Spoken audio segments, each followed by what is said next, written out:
I knew this would come in handy one day. When Heffer moves into Rocko's house in Bedfellows, Rocko completely gives up on communication. Yahoo! Sleepover! Heffer is snoring so loud, it's practically shaking the whole house. Somebody's dying! Rocko doesn't argue though. He doesn't even complain.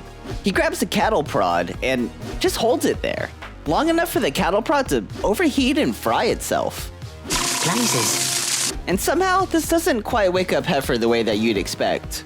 After what seems like an eternity of this, his only response is, Sheila? which is where Rocko probably realized that he absolutely misjudged the situation.